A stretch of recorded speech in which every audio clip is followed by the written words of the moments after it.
Nothing beats a big stack of delicious pancakes with some good old homemade syrup. And in this video, I'm going to share my recipe for homemade syrup. And to start off, in a 3-quart pot, we're going to add 1 cup of brown sugar. And then we're going to add a half cup of white granulated sugar.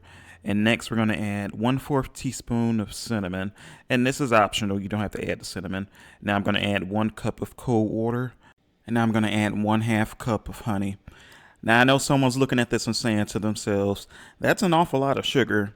But hey, it's syrup. Syrup is supposed to have a lot of sugar.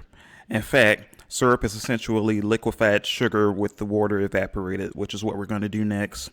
So if you're someone with dietary restrictions, this recipe may not be for you. So I just finished whisking all of the ingredients together until they're completely dissolved and well combined.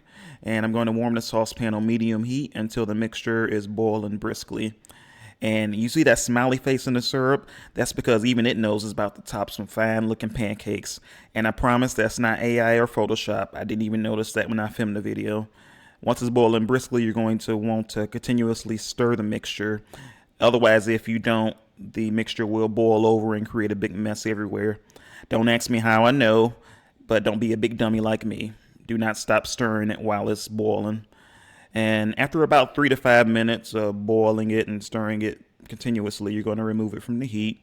And then once you remove it from the heat, you're going to allow it to rest for around 2 to 3 minutes just to let it cool slightly. And that's because we're going to add one last final ingredient to this.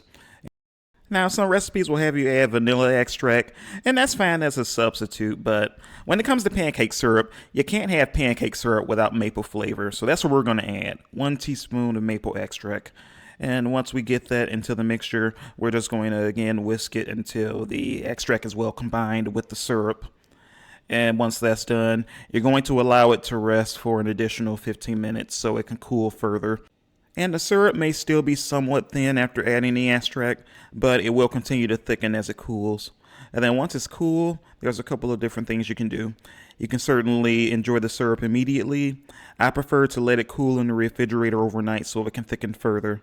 So I'm transferring it to this storage container here with my funnel, and I purchased that funnel at a restaurant supply store.